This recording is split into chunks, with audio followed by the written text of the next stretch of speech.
Mais avant d'embarquer dans le vif du sujet, j'ai une question importante pour vous. La poule ou l'œuf? En fait, la question, je ne veux pas savoir lequel des deux qui est arrivé en premier. Parce que ça, de toute façon, ça pourrait faire jaser bien longtemps. En fait, la question, c'est si vous aviez une poule qui pond des œufs d'or et que vous pouviez acheter une assurance pour protéger un des deux seulement, lequel des deux vous allez protéger? Vos œufs d'or ou votre poule? La poule. On va y revenir. Donc, pour les gens qui ne me connaissent pas, Martin Forget, côté formation, bon, c'est sûr que là, je suis à la Chambre en tant que conseiller en sécurité financière, mais à la base, je suis actuaire de formation. Donc, qu'est-ce que ça veut dire? Ça veut dire, est-ce qu'il y a des gens qui connaissent l'actuariat un petit peu? Un petit peu.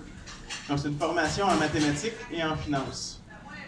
Donc, les deux champs d'expertise des actuaires en général, c'est pour la gestion des régimes de retraite ou pour tout ce qui est assurance. Donc, de mon côté, moi, je suis allé travailler dans les assurances dites de personnes, donc l'assurance vie, par exemple. Et j'ai travaillé une douzaine d'années en développement de produits, donc à bâtir les produits, déterminer les taux de prime, réviser les clauses de contrat, toutes des affaires bien fun. Et évidemment, bon, là, je suis représentant depuis 4 ans maintenant. Donc, un conseiller en sécurité financière, c'est quoi son rôle? On intervient à plusieurs endroits. Protection de la famille, protection de l'entreprise, mais aussi dans tout ce qui est gestion financière.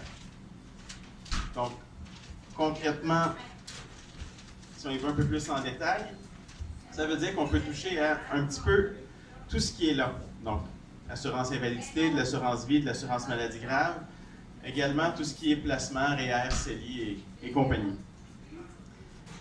Mais en fait, l'idée en arrière du maître de l'assurance, c'est que je suis pas seul, je suis seul de ma compagnie, mais je travaille avec des partenaires externes pour toutes vos questions d'assurance.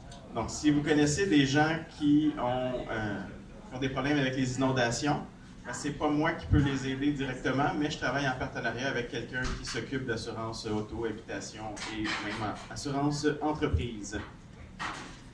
Donc, évidemment, comme conseiller, on est là pour donner des conseils. Et évidemment, on est mieux de protéger la poule que de protéger les œufs. Parce que si la poule arrête de pondre, il ne vous reste que ces œufs-là. Mais si on perd les œufs, la poule va en générer d'autres. Donc, j'ai une question à 1 million de dollars aujourd'hui, pour vous, seulement. Yeah. Combien vaut une vie? En fait, les gens, il y a beaucoup de gens qui me disent, moi, là, je suis tellement assuré, je vaux plus mort que vivant. Bien, souvent, on fait des petits calculs et on se rend compte que vivant, on vaut quand même quelque chose. Quelqu'un qui a 35 ans, qui prévoit prendre sa retraite à 65, il reste quand même 30 années à travailler. Fait que ça veut dire que si cette personne-là, elle gagne 35 000 par année, bien, il reste plus que 1 million de dollars à aller chercher. Fait que là, vous en étiez peut-être pas rendu compte, mais il y a quand même plusieurs millionnaires dans la salle aujourd'hui.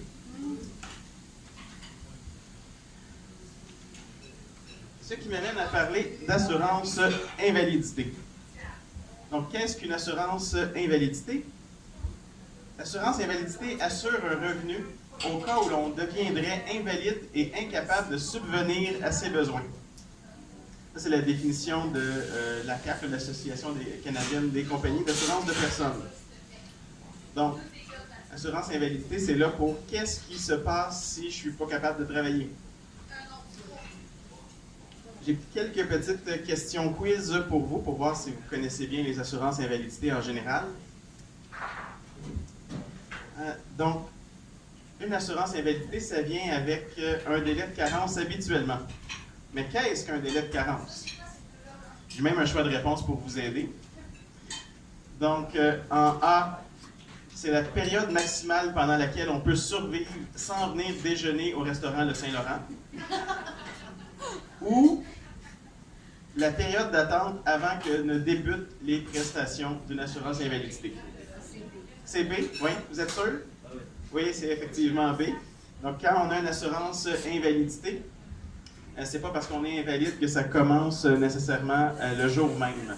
Il y a souvent une période d'attente d'une assurance à l'autre, ça peut varier.